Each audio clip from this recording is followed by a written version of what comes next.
Your question was the traffic on Dunlawton. And first of all, I think the traffic engineers have done with this current construction that Chase referred to as much as they can do with the traffic engineer. So then the question becomes, what if you can't make the road better, what can you do to get the cars off the road? And it's like Lance and Chase said, you have to find alternate routes for these cars. The other things that you can do is you can make pedestrian and cycling lanes. By cycle, I mean bicycles and tricycles. Because if you make Dunlawton and some of the other streets in this community more pedestrian friendly, you will have less. I am doing I am really doing. And I haven't even touched it in just the power of my voice.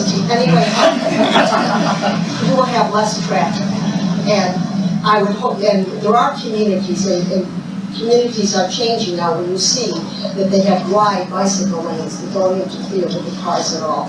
And the current bicycle lane that you see on Dunlawton, which is the city manager tells me is U.S. government approved, where when I want to make a right with my car, I cross the bicycle lane.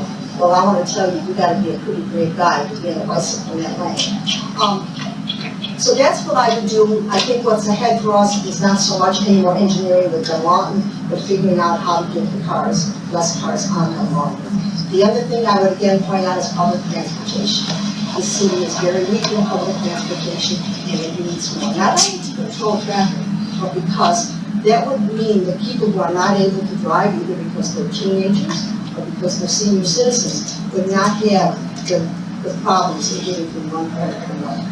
The last point that I want to raise is that I really question the dynamics of this community, which consistently mentions the traffic problems on Dunlawton and never, or very rarely, mentions the traffic problems on Ridgewood, US 1. There's something to be said about this community that gets upset about one crowded street and not another crowded street. Hold up, we'll touch on that a little bit later.